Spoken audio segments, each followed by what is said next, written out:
É muito interessante que a liturgia dessa sexta-feira, abertura do nosso acampamento, nesta semana de oração pela unidade dos cristãos, nos apresente o finalzinho do Evangelho de São João e praticamente o final dos Atos dos Apóstolos.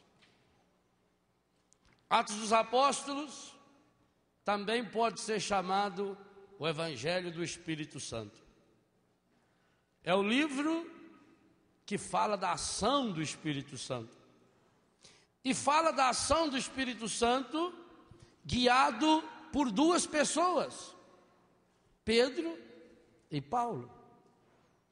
Se você tomar na mão o esquema do livro dos Atos dos Apóstolos, você vai perceber exatamente isso.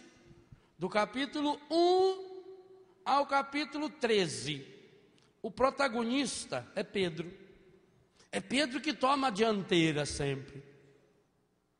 É Pedro que vai convocar a eleição de Matias. É Pedro que vai presidir o cenáculo, como nós vamos ler na primeira leitura do domingo. É Pedro que vai curar aquele paralítico em nome de Jesus, levanta-te e anda.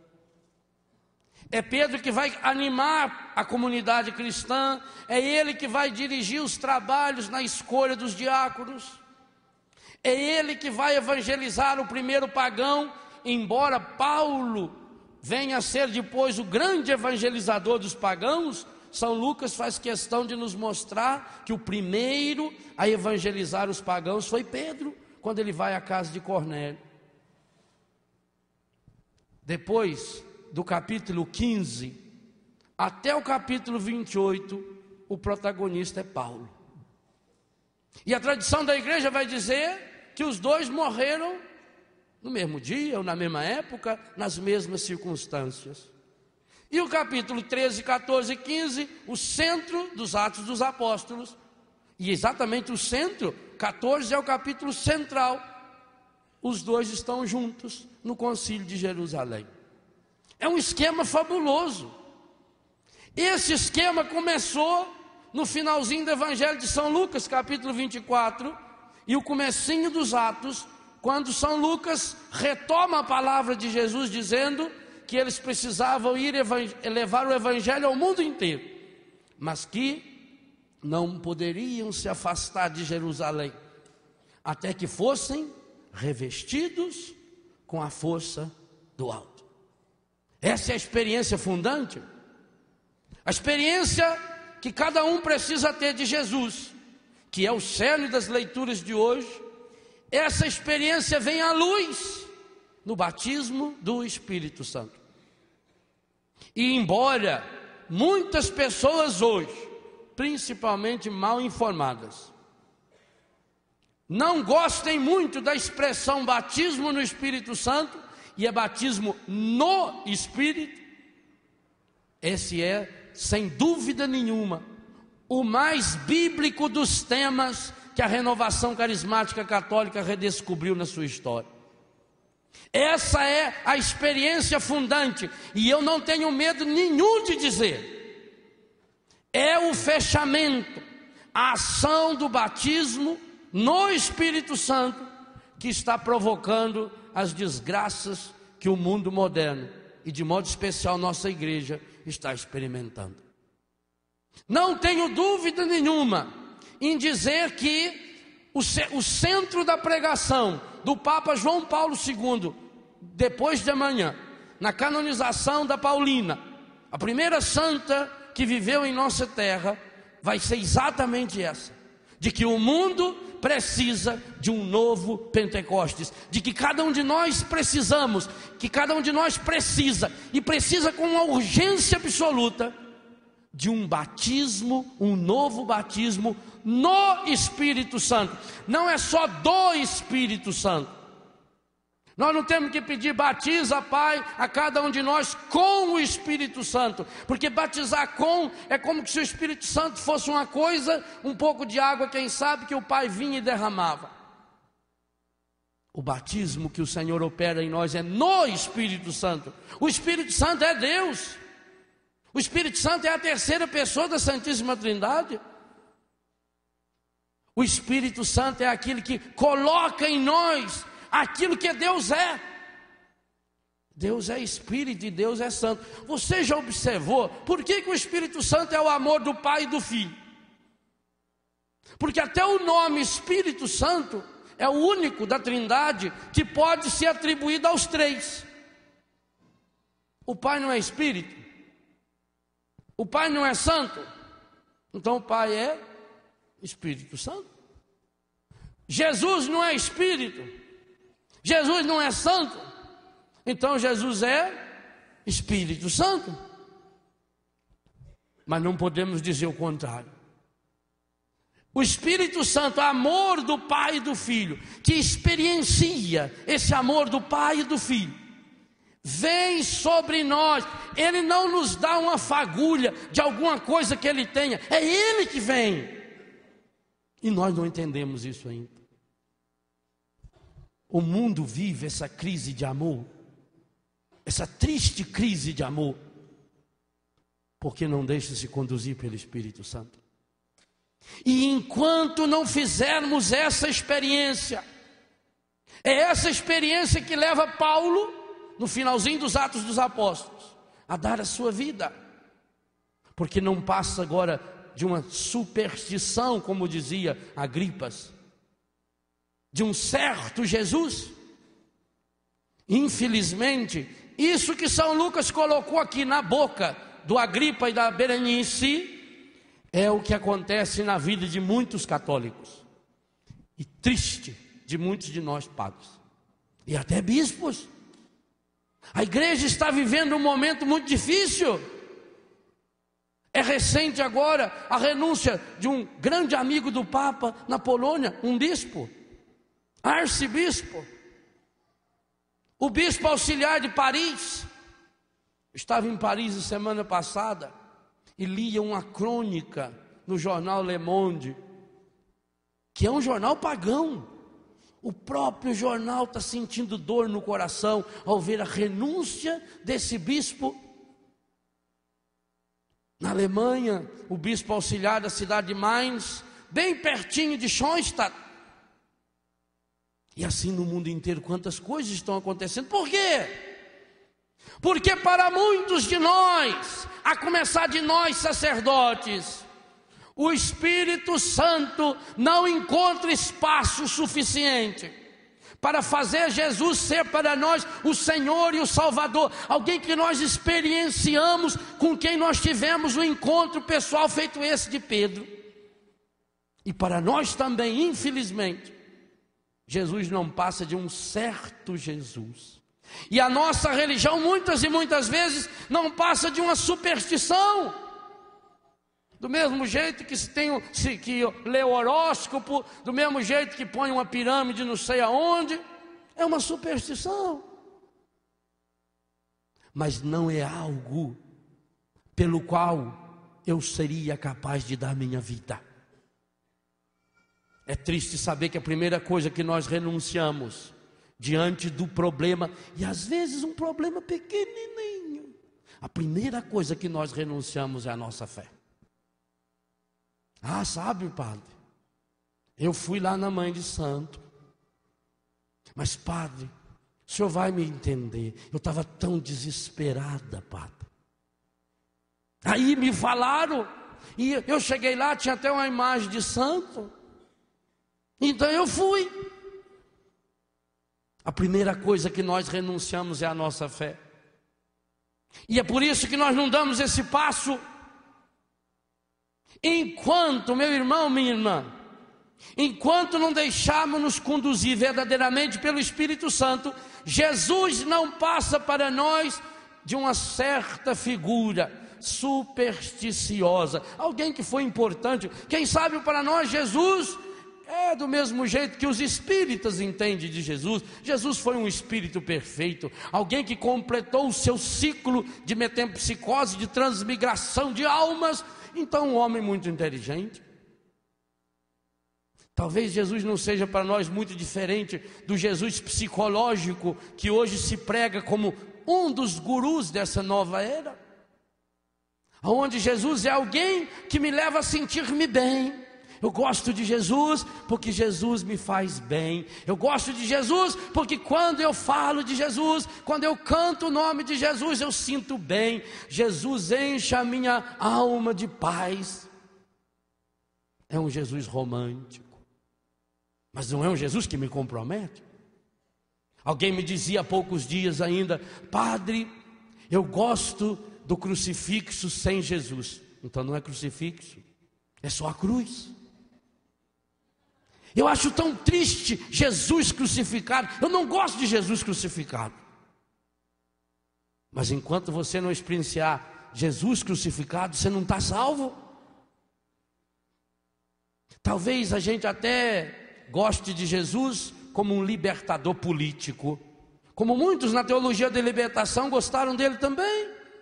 As ideias sociais de Jesus. Hoje existem livros e mais livros sobre os métodos administrativos de Jesus. Jesus, Lauro Trevisan escreve, Jesus, o guru da nova era. Mas é um Jesus que não me compromete. Esse Jesus, até o demônio acredita e gosta. Mas esse não é o Jesus do Evangelho. O Jesus do Evangelho não é um certo Jesus.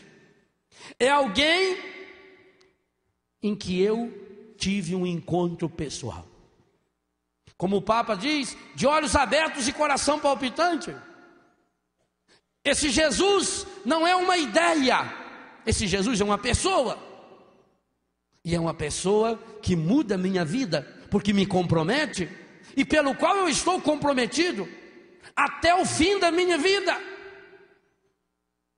Ah, como nós precisamos desse espírito que animou Paulo e que levou Paulo a testemunhar até o fim, até ser crucificado igualzinho foi Jesus.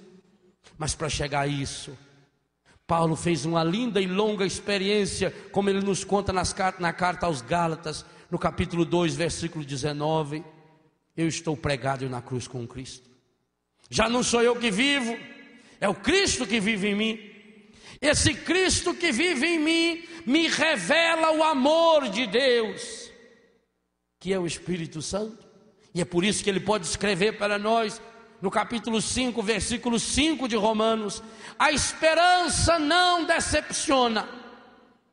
Num mundo de pessoas desesperadas, a esperança não decepciona, porque o amor de Deus foi derramado em nossos corações pelo Espírito Santo que nos foi dado. Ah, meu irmão, minha irmã, como nós precisamos, e precisamos com urgência. A renovação carismática católica precisa com urgência passar hoje pela experiência de um novo Pentecostes. E eu não tenho dúvida que é isso que o Senhor está dizendo para nós nesse momento da história. Pentecostes não pode ser para nós uma lembrança de um encontro que a gente fez um dia. Pentecostes tem que ser para nós uma certeza. E eu vim a esse acampamento com essa predisposição, e quero convidar você a estar nesse acampamento com essa predisposição, a estar repetindo muitas e muitas e muitas vezes: vinde Espírito Santo. Quem sabe ao longo desse acampamento você possa pegar o seu texto bizantino e repetir durante 15, 20, 30 mil vezes: vinde Espírito Santo, vinde Espírito Santo, vinde Espírito Santo. Eu tenho feito essa experiência na minha casa, caminhando no meio do mato em Betânia, e eu criei uma oração de pedir o Espírito Santo com as minhas pernas.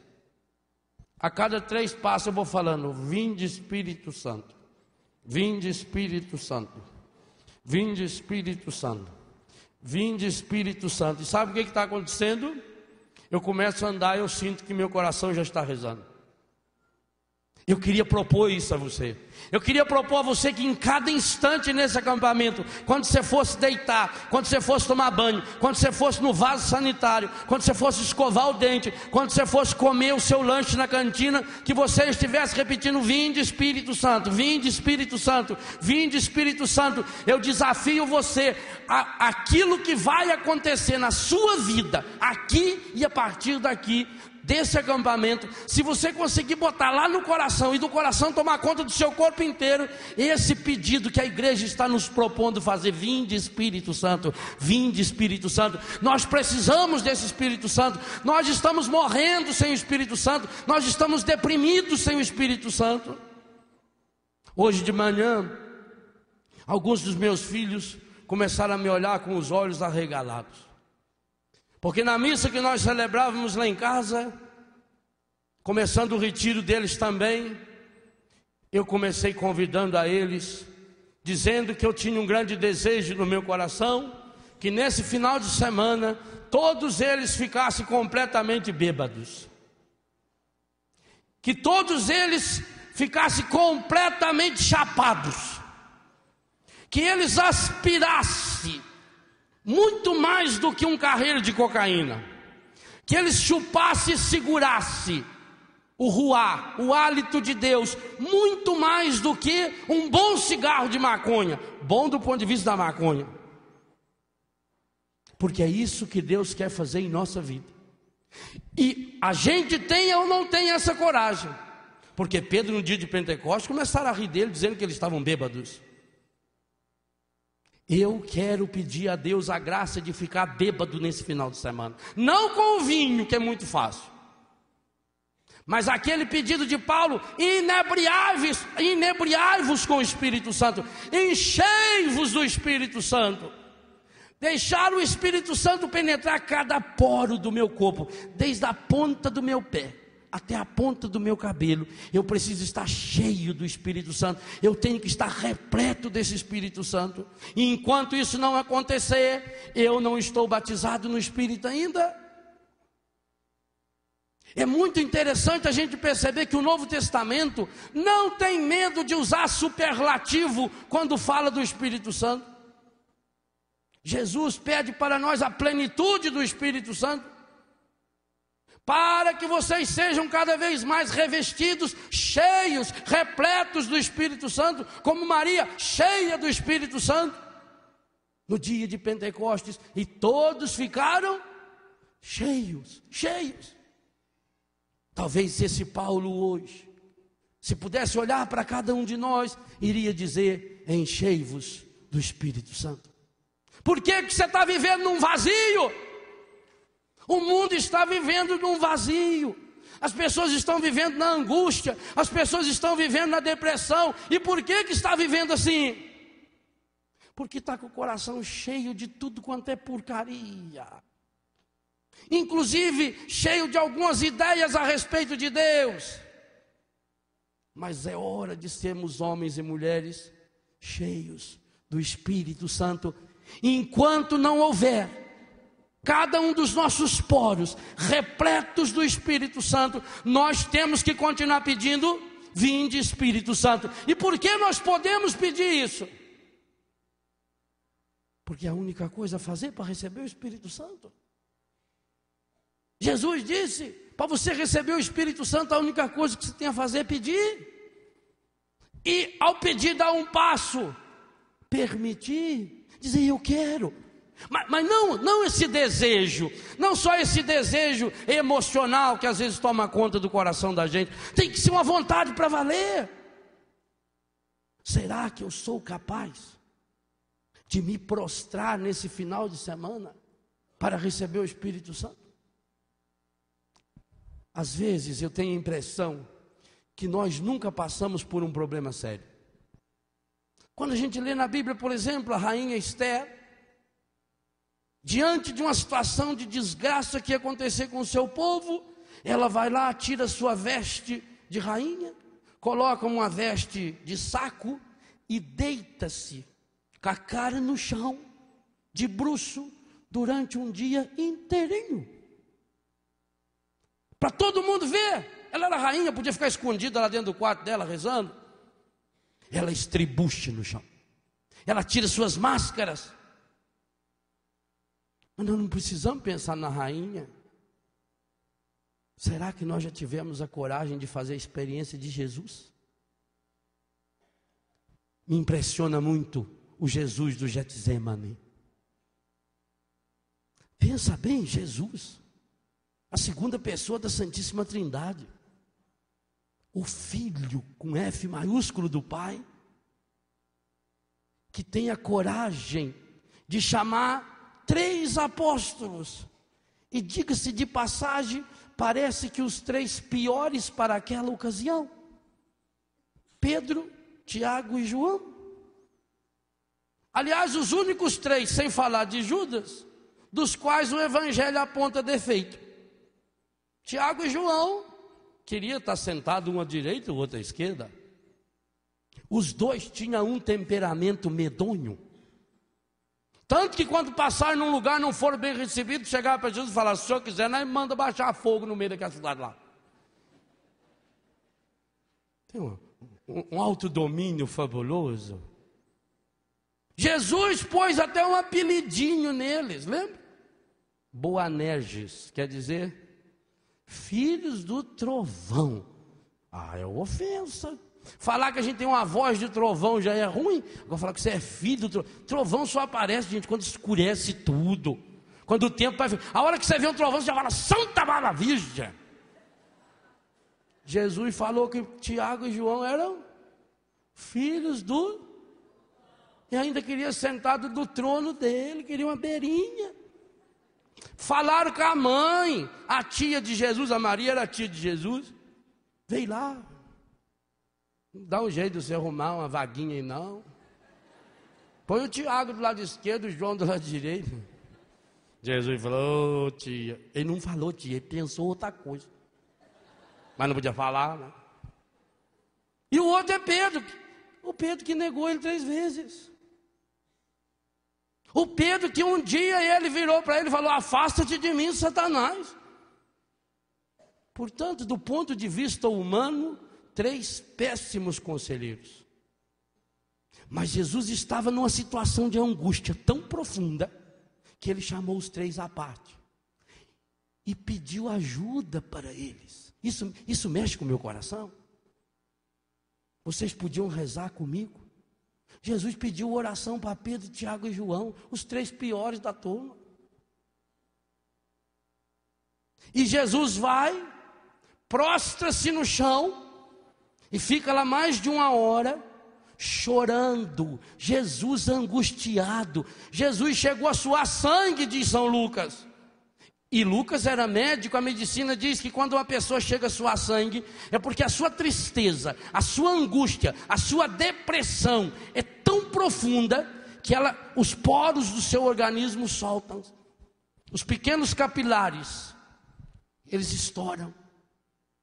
Imagina quando você fica nervoso, você sente reação física, você fica, sua frio, você fica branco, você fica vermelho de vergonha. O sangue atua. Jesus ficou numa tristeza tão grande que chegou a suar sangue. E quando ele se levanta para ir falar com os apóstolos, nova decepção. Vocês não podem vigiar 1 hora comigo. E Jesus volta para o Pai. E a angústia dele diante do Pai é maior ainda. Meu Pai, se é possível, afasta de mim esse cálice. Jesus abriu seu coração. Jesus estava nos ensinando que não existe solução mágica para os nossos problemas enquanto não tivermos essa coragem. Primeira coragem de Jesus: retirar-se para estar em comunhão com o Pai. Abriu o coração para o Pai. Jesus não foi fingido com o Pai. Jesus falou para o Pai que ele estava com um problema. Jesus disse para o Pai que ele estava angustiado. Jesus disse para o Pai que a barra estava pesada demais. Meu Pai, se possível, afasta de mim esse cálice. Eu não estou aguentando, Pai. Mas Jesus não falou só com o Pai. Ele foi procurar amigos. Jesus pediu amigos que intercedessem por ele. E triste, esses amigos não puderam interceder. Talvez também isso vai acontecendo conosco. Quantas e quantas vezes o Jesus que está na nossa casa, clamando ao Pai, precisaria de alguém que ficasse 1 hora. E nós não temos esse tempo. E não temos por quê? Porque nos falta a experiência que o Evangelho vem nos trazer. A experiência de um encontro pessoal com Jesus. Ninguém de nós será um homem ou uma mulher cheio do Espírito Santo, enquanto não fizermos uma experiência pessoal de Jesus Cristo em nossa vida. E essa experiência pessoal não é baseada naquilo que a gente sabe de Jesus. Isso não interessa. Essa experiência pessoal não é baseada naquilo que a gente fez ou deixou de fazer em nome de Jesus. Essa experiência, ela é baseada numa única pergunta. E qual foi essa pergunta que Jesus fez para Pedro? Pedro, amas-me? Essa cena é fabulosa. É difícil a gente ler o capítulo 21 de São João sem se emocionar. Pedro tinha cometido, e eu já falei isso aqui, o pecado mais grave da face da terra. O pecado de Pedro foi muito grave. Porque Pedro era papa. Jesus tinha dito a Pedro: tudo que você ligar na terra vai ser ligado no céu. E tudo que você desligar na terra vai ser desligado no céu. Ao negar o Senhor 3 vezes, o que Pedro fez com Jesus? Pode pensar isso mesmo que é real. Pedro mandou Jesus para o inferno. E ele foi. E nós rezamos isso no credo. Desceu a mansão dos mortos. Leia depois na sua Bíblia a carta de Pedro e você vai perceber que é Pedro que vai abordar essa temática, que o Senhor foi lá na profundeza do inferno para salvar a humanidade perdida. Mas o pecado o pecado de Pedro, do ponto de vista da teologia, nunca na humanidade, se juntar o pecado que todos nós já cometemos ao longo de toda a nossa vida, não dá a metade do pecado do Pedro. Porque ele não negou só Jesus. Quantas vezes ele negou? E por que negou 3 vezes? Porque negou o Pai, negou o Filho, negou o Espírito Santo. Pedro como Papa. Jesus não podia voltar ao Pai. Jesus já estava ressuscitado, mas não podia voltar ao Pai e deixar Pedro com o peso desse pecado. Então, no primeiro dia da semana, Jesus vai atrás de Pedro. Que coisa fantástica. Pedro estava tão decepcionado consigo mesmo, porque a primeira coisa que o pecado faz é isso. O pecado faz a gente ficar decepcionado com a gente mesmo. O dia que você amanhece emburrado, triste, nada dá certo, não adianta a gente querer encontrar justificativo. Por que não deu certo? As coisas não vão bem porque eu não estou bem. É peso de consciência. Pedro estava com o seu coração rasgado pelo pecado. Então, ele levanta naquele domingo. No sábado não podia fazer nada, porque era dia de preceito. Levanta bem cedo. E o que ele diz mesmo para os outros apóstolos?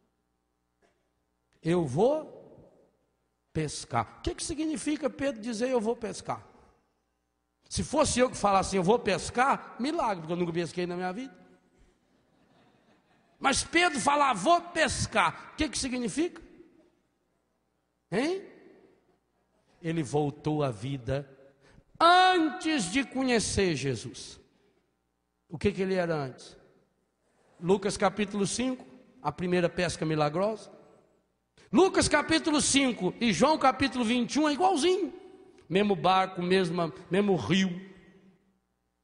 Tudo igual. Na primeira vez, Pedro era pescador, e bom pescador. conhecia aquele mar como ninguém. Diga-se de passagem, é um dos mares mais piscosos do mundo. Piscoso, não é que fica piscando, não. Piscoso é que tem muito peixe. Você passa lá hoje, você olha, você vê o peixe nadando. Pedro era um excelente pescador. Vivia da pesca. E aquela primeira vez que Jesus pediu peixe, ele não tinha. E Jesus fez um milagre. E depois disse para ele: doravante serás pescador de homens. Que bonito. Pedro largou tudo e seguiu Jesus. Alguns anos se passaram. E o Pedro deve ter lembrado disso, gente. Ou vocês acham que ele não lembrou? Primeira vez no Evangelho que ele volta para pescar. Ora, primeira vez que você volta num lugar que foi importante para você, que você passou a infância, a adolescência, ou a empresa que você trabalhava. Mesmo quando você pega fotografia, você fica revivendo. Imagine o que significou para Pedro aquela manhã de domingo, aquele domingo inteiro. Por isso que ele não pescou nada. Ele não pescou nada, porque ele estava com a cabeça longe. Ele estava angustiado demais. E sabe qual é que era ainda o peso maior da angústia de Pedro? Porque quando ele falou, vou pescar, o que os outros fizeram? Nós vamos junto. Quando a gente peca, quando a gente se afasta de Jesus, a gente sempre leva um bando de gente atrás. Mesmo que a gente não queira. Mesmo que Pedro tenha dito, eu decidi, eu vou pescar. Pedro não falou, vamos pescar, e não convidou ninguém. Eles foram de enxerido. E ele não pescou nada. Eu imagino que ele deve ter chorado muito naquele dia. Aquela noite que ele passou deve ter sido terrível. Porque ele foi pelas 6 horas da tarde do sábado. Deve ter sido terrível. Eu fico imaginando, durante a noite os discípulos, quem sabe, dormiram. Mas Pedro não deve ter dormido. Pedro passou o filme da vida dele inteirinho ali. Pedro se lembrou, por exemplo, quando Jesus de madrugada veio caminhando em cima da água. Das vezes que ele carregou Jesus de um lado para o outro. Quantas vezes eles atravessaram aquele mar? E com certeza lembrou muito da pesca milagrosa. Mas lembrou também, eu neguei o Senhor. Minha vida não tem mais sentido. O que adianta? Eu acreditei nele, ele morreu, acabou. Depressão profunda, angústia, decepção, reprovação. E aí, longe de Jesus, nada dá certo, não pesca nada. Nem aquilo que ele sabe fazer, ele consegue fazer quando está longe de Jesus. Isso também acontece comigo e com você. É aquele dia, padre, por que será que nada dá certo na minha vida? Eu não sei por quê. Eu sei. É porque a gente está longe de Jesus. Tudo que você vai fazer não dá certo. É a mesma coisa, você está resfriado, a comida não tem gosto, não tem cheiro, não tem nada. Quando o coração está ferido, quando o coração está machucado, as coisas não têm sentido, não têm graça. E Pedro não conseguia pescar nada. Ele não dormiu aquela noite. Ele suou um monte. Tanto que São João disse que ele estava pelado. Ele deve ter suado, ele deve ter tirado a roupa, ele deve ter andado dentro daquela barca, ele deve ter enfiado a mão na água e lavado a cara uma porção de vezes, e pensado, o que eu fui fazer? Por que eu neguei? E outra, logo para quem que eu neguei? Como é que antes, quando vieram prender o mestre, eu peguei a espada da orelha, da cintura do Malco, e cortei a orelha daquele homem? Por que aquele homem não me matou? Pedro deve ter pensado isso. Eu no lugar dele ia pensar, oh meu Deus, por que o senhor não mandou aquele soldado me matar? Por que eu não morri naquela hora, meu Deus? Quantas e quantas vezes que a gente pega o pecado da gente na mão e fala, oh meu Nosso Senhor, oh meu Deus, por que eu não morri antes? E às vezes a gente chega a pôr a culpa em Deus. Por que o Senhor não me tirou isso? O Senhor sabe que eu sou fraco, o Senhor sabe que eu não consigo, para que o Senhor for pôr isso na minha frente? E a gente se esquece logo que foi a gente que procurou isso o dia inteiro. Mas depois põe a culpa nele. Pedro deve ter passado uma noite medonha. Ah, se Jesus desceu à mansão dos mortos, se Jesus foi ao inferno para salvar as almas que estavam lá, de alguma forma Pedro foi lá também. Ele estava deprimido, ele estava arrasado. Nada dava certo. Amanhece o dia, mas quem está no fundo do poço, não tem diferença se o dia amanheceu, se é de dia ou se é de noite. Uma noite que não dormiu, corpo dolorido, não acha peixe, está no azar completo. O Pedro devia de estar com o olho muito lacrimejante, de sono, de choro, de raiva, de decepção. Tanto que Jesus aparece 100 metros na praia e fala com ele. E ele não reconhece que é Jesus. E Jesus ainda fala com ele do mesmo jeito que falava antes: ô moço! Maria Madalena, que conviveu muito menos com Jesus, quando ouviu a voz de Jesus falando Maria, pois ela na hora descobriu que era ele. Ele estava igualzinho os discípulos de Emaús, porque aqueles dois discípulos é duas antas. Jesus caminhou com eles durante o dia inteirinho, e as duas antas não olharam para Jesus. Foram o dia inteiro, problema. Sabe o que aconteceu, né? Problema, a gente acreditava. Olha só ver que tristeza. Faço ideia, né? Morreu, mas tá. Olha para ele. Não olharam. É impossível olhar o homem aqui do meu lado e não descobrir. Eu estou conhecendo o Senhor. Né? O Senhor tem a presença da pessoa que eu conheço. Impossível. Não. O pai do filho pródigo, quando o filho estava lá longe, sujo, fedendo porco, magro, cabelo comprido, barba para fazer, o pai saiu disparado: é meu filho. Agora, só 2 dias sem ver Jesus, já não reconhece mais. Louco. Eles não olharam para Jesus. Sabe que esse cavalo para puxar a carroça, põe aquele negócio aqui nele? A gente fica assim. Pedro também. Pedro nem olhou lá na praia, lá. Tem nada não, isso.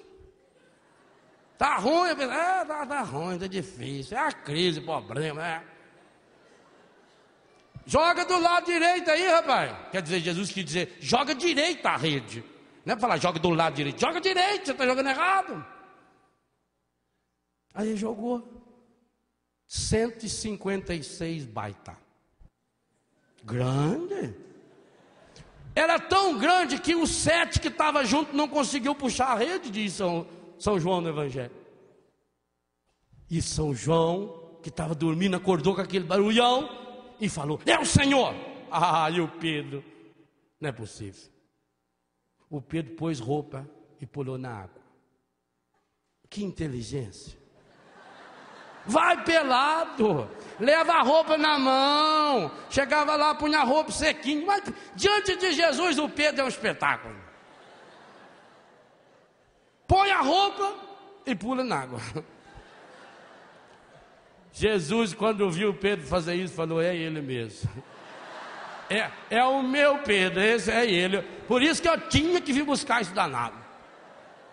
E o Pedro foi nadando, ele já chegou lá. E Jesus já falou: traz uns peixes.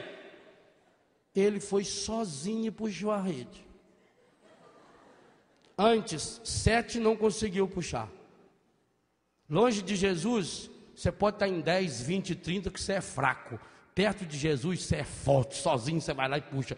Quando Pedro chegou perto de Jesus, voltou a força, voltou a alegria, voltou o entusiasmo. Ele já tomou a liderança. Ele não mandou: João, vai lá pegar, Tiago, dá uma forcinha aqui. Não, ele foi sozinho. Era para Jesus. Quando Jesus, você está com um problema, chega perto de Jesus. Se Jesus chega perto, se você chega perto de Jesus, mas não tem situação que não se resolva. E Jesus tinha feito uma fogueira, já estava assando os peixinhos. Jesus, padroeiro do churrasco dos domingos. Viu? Jesus foi o primeiro a fazer um churrasquinho. O ressuscitado trabalhou de servente, lavando os pés dos discípulos, inclusive do Pedro. O meu Senhor não lava. Não, Pedro, se eu não lavar, você não. Então lava eu inteiro. Aí Jesus não lavou, ele completou o banho nesse dia lá, que ele pulou na água de roupa, tudo para Jesus. Jesus lavou o pé deles. Agora Jesus está lá fazendo comida, trabalhando de cozinheiro. Mas é que Jesus aprendeu com a mãe dele. Ela também foi trabalhar de empregada doméstica para Santa Isabel quando ele estava na barriga dela. Ele aprendeu. Aí eu estava lá na praia fazendo churrasquinho de peixe. Comeram. Mas Jesus não tinha ressuscitado para fazer churrasco de peixe na praia. Ele tinha uma outra intenção. Depois que comeram, gente, isso é amor. Quantas vezes a pessoa perde a fome porque a mulher está esperando com aquele prato de comida, mas a hora que ele põe a primeira garfada, ela vem com a primeira flechada. Come, come, come. Aí ele joga o prato. Jesus não. Jesus trata bem. Dá uma comidinha boa. Deixa comer sossegado. Terminou a comida, agora nós vamos ter a conversa. E que conversa? O evangelho começou dizendo: depois que comeram, Jesus chamou Pedro e fez uma pergunta para Pedro, de supetão: Pedro, tu me amas? Ah, gente, aquela pergunta foi fundo no coração de Pedro, porque Pedro, que tinha passado aquela noite inteirinha mergulhado numa angústia de um choro que tinha começado na sexta-feira. Pedro não parou de chorar, sexta, sábado, até domingo de manhã. A única alegria que Pedro tinha tido naquela manhã era Jesus vivo ali na praia. E Jesus pergunta: tu me amas? O grego tem 3 termos para falar amor: ágape, filos e eros. Ágape é o amor divino, é o mais sublime amor. Filos é o amor humano, amor de irmão, amor de amigo, filantropia, por exemplo. E eros é o amor homem e mulher. Jesus perguntou no mais alto verbo, ágapoi: Pedro, tu me amas? O mesmo verbo que Jesus usou todas as vezes que falou que Deus é amor. O mesmo verbo que Jesus falou quando rezou na sua oração sacerdotal de João 17. O mesmo verbo que Jesus usou no capítulo 13, versículo 34 de São João: nisso saberá o mundo que vocês são meus, se viverem o verdadeiro amor. É o mesmo verbo de João 13:1: tendo amado os seus que estavam no mundo, amou-os até o fim. O Novo Testamento é em grego, é facinho. Pega o Novo Testamento em grego e vai olhando esses textos que falam de amor. Você vai ver lá, agapoi, ou alguma decorrência dele. Mas tudo, essas letrinhas você enxerga fácil lá. Jesus perguntou: Pedro, tu me amas? Ah, Pedro olhou para aquela barca, olhou para o mar, para a pesca, mas viu um detalhe que o Senhor tinha feito. O Senhor tinha feito uma fogueirinha. Por que Jesus fez aquela fogueira? Para lembrar Pedro de uma outra fogueira. No capítulo 18, São João diz que Pedro negou Jesus em torno de uma fogueira. Então Jesus fez aquela fogueira para queimar a outra.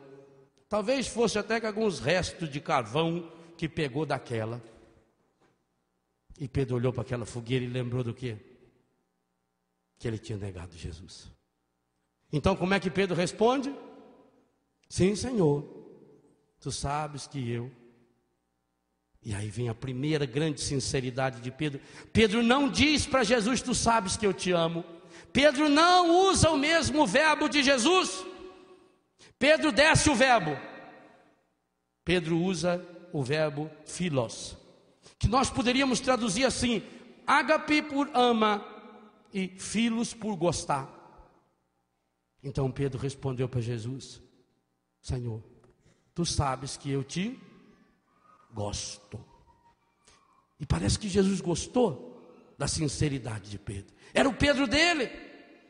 Ele não fingiu. O que adianta eu dizer: ah, Senhor, eu te amo, Senhor, aleluia, Senhor, glória a ti, Senhor.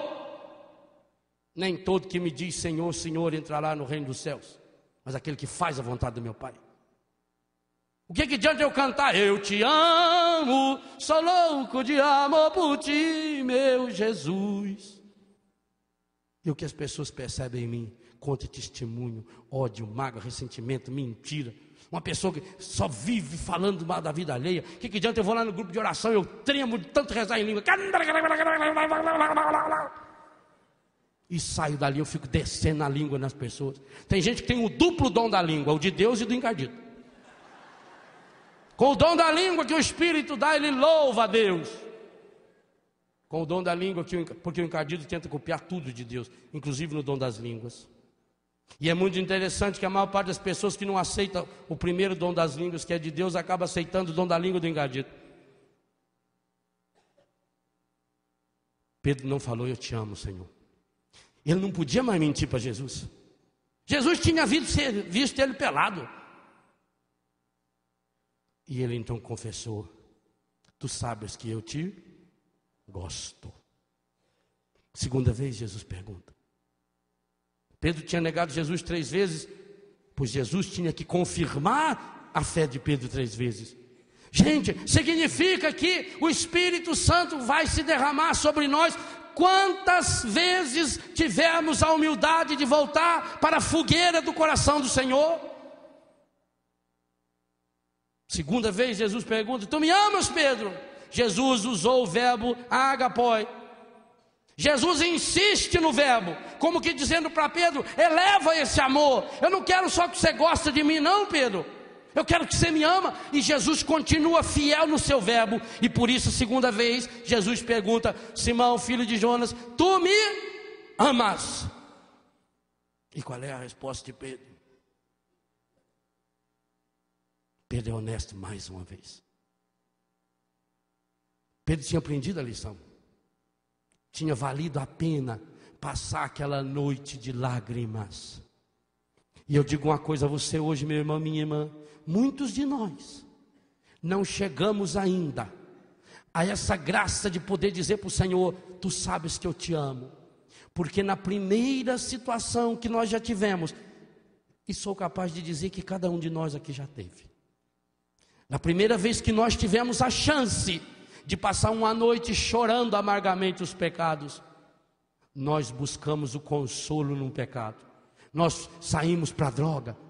Na primeira vez que o nosso coração se encheu de uma tristeza em consequência de um pecado que a gente vivia, ao invés de tomar na mão essa tristeza e transformá-la numa oração, nem que fosse numa oração de lamentação diante do Senhor, quem sabe eu fui atrás de um comprimidinho, de um antidepressivo. Quem sabe aquela noite que você não conseguia dormir, e não conseguia dormir porque o Senhor estava querendo falar com você, e por isso você não dormia, por isso sua cabeça se mexia como a de Pedro. Ao invés de ouvir o Senhor, você foi lá e ligou a televisão, e aí passava na televisão a porcaria de um filme cheio de cenas de erotismo e de violência, e você acabou se afastando mais ainda do Senhor. Quem sabe quantas vezes durante a noite você ficou acordado, porque o Espírito Santo estava dizendo para você, não dorme não, não dorme não. Hoje você vai receber um novo batismo. Hoje Deus quer curar o seu coração.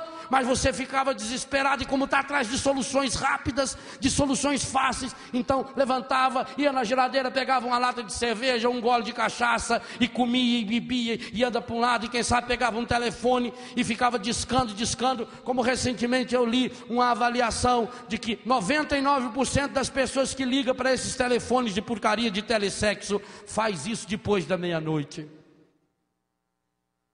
Quantas vezes você já teve, eu já tive, quantas vezes nós já tivemos a graça de passar uma noite chorando, quem sabe, a partir dos nossos pecados, mas nos refugiamos na bebida, na droga, no sexo, na pornografia, na televisão, em tantas bobagens. Pedro tinha passado aquela noite chorando, e não foi em vão. Aquela pescaria não foi em vão. Ele não pescou nada naquela rede, mas pescou tudo aqui dentro. E Jesus queria, o único peixe que Jesus queria era ele. Ele não foi fingido. Ele foi honesto a segunda vez com o Senhor e disse, Senhor, tu sabes que eu te gosto. Aquilo foi bom demais para Jesus. Era o que Jesus queria. Era a resposta que Jesus queria ouvir. Era a senha para a terceira e última pergunta que Jesus queria fazer, porque como Pedro tinha negado o Senhor 3 vezes, Jesus queria curá-lo 3 vezes. E tanto isso é verdade que nunca mais nenhum autor do Novo Testamento, e diga-se de passagem, 90% do Novo Testamento foi escrito depois disso, nunca mais tocou nesse assunto. Sinal de quê? De que Jesus tinha realizado essa cura para valer. Chega a terceira pergunta, é o momento final. Jesus olha para Pedro e diz: Simão, filho de Jonas, tu me? Não. Isso é bonito demais. Jesus ressuscitado, com as chagas ainda da cruz, pelos pecados da humanidade, inclusive de Pedro. Jesus, que tinha ido lá na beira da praia, que tinha feito a comida para eles, Jesus desce ao nível de Pedro. Jesus fala a língua de Pedro. E a terceira pergunta, a terceira vez que Jesus pergunta, Jesus não usa mais o verbo água põe. Jesus substitui o verbo e usa o verbo de Pedro, quase que como dizer: então, Pedro, é do seu jeito mesmo, mas me ame do seu jeito, Pedro. Pedro, gostas de mim? E a resposta de Pedro foi igual? Não. Ele meteu uma vírgula a mais na resposta. Ele disse: Senhor, sabes tudo. E se tudo não aparece nas outras duas vezes, sabes tudo. Tudo é tudo. Sabes que eu te gosto. Não, ele falou gosto. E a conclusão de Jesus é como que dizendo: é verdade, Pedro, mas você vai me amar. Segue-me, segue-me, segue-me. E é isso que o Senhor quer fazer comigo e com você nesse acampamento. O Senhor nos trouxe nesse acampamento para olhar no olho de cada um de nós e perguntar para cada um de nós: amas-me? Meu irmão, minha irmã, não vamos ser hipócritas de ficar levantando nossos braços e berrando, dizendo: eu amo o Senhor. Vamos ter a humildade que nós já tivemos no ato penitencial, e foi por isso que eu puxei essa canção no ato penitencial. É uma confissão que nós fizemos no ato penitencial: eu quero amar, mas eu não consigo amar. Eu quero ser aquilo que Deus quer, e aquilo que Deus quer é que eu, Léo, é que você seja um homem e uma mulher cheio, repleto, completamente tomado, que não sobre nenhum poro do seu corpo, da sua mente, do seu coração, completamente tomado pelo Espírito Santo, mergulhado, batizado no Espírito Santo. Mas eu não posso sozinho, eu não consigo. Então, vem Espírito Santo. Vinde, Espírito Santo. E aí nós entendemos o amor de Jesus. Amar é se diminuir, para que o outro jamais se sinta pequeno. Um casal vivia o sacramento do matrimônio muito bem. Eles se amavam muito. 20 anos de casado. Um belo dia, marido trabalhando na casinha lá fora, a esposa na cozinha, e deu um problema qualquer, e pegou fogo na casa. Um incêndio violento. O marido desesperado, berrando, não conseguia entrar na cozinha, a esposa no meio daquela labareda toda, berrando, desesperada, urrando de dor. Os vizinhos chamaram o bombeiro, os bombeiros chegaram rapidamente, mas o fogo foi terrível. Casa de madeira. Levaram a mulher com vida para o hospital. E levaram o marido também para o hospital. Que tristeza, quando for até o quarto que estava o marido, ele tinha se ferido um pouco, queimou um pouco o cabelo, mas disseram para ele: nós conseguimos salvar a sua esposa. Só que, infelizmente, o estrago que o fogo fez nela é irreparável, ela é irreconhecível. Da cintura para cima, ela é um engruvinhado de carne. A boca ficou totalmente deformada, o olho, perdeu um pedaço do nariz, a orelha. vai ser muito difícil a gente ajudar essa mulher a retomar a vida. E quando terminou de falar isso, ele com voz bem baixinha falou: eu também sofri muito com esse fogo. E eu não sei como, talvez esse fogo que pegou no meu cabelo tenha me deixado completamente cego. Eu precisaria de um óculos especial. Então, foram avisar a esposa dele: você está viva, louve a Deus, você se queimou, mas seu marido também está vivo, só que ele ficou cego. Não tem importância, eles se amavam muito. Foram para casa. Ela quase não saía de casa. Ela ficou completamente deformada. E ele sempre com óculos escuros, o cabelo depois cresceu um pouco, puxava para frente, com a bengalinha dentro de casa. Os dois acabaram se aposentando, ganharam lá uma casinha, que as pessoas na hora da desgraça ficam com pena. 17 anos ainda viveram juntos, quando ela veio a falecer. E qual não foi a surpresa para os amigos, os parentes, os vizinhos, quando no dia do velório, ele está sem óculos e sem bengala. Ele não tinha ficado cego, mas ele sabia que aquela esposa jamais conseguiria sentir-se verdadeiramente amada se soubesse que ele estava enxergando a sua deformidade. Amar é isso. Amar é ter coragem de fazer-se de cego, para que o outro enxergue a luz.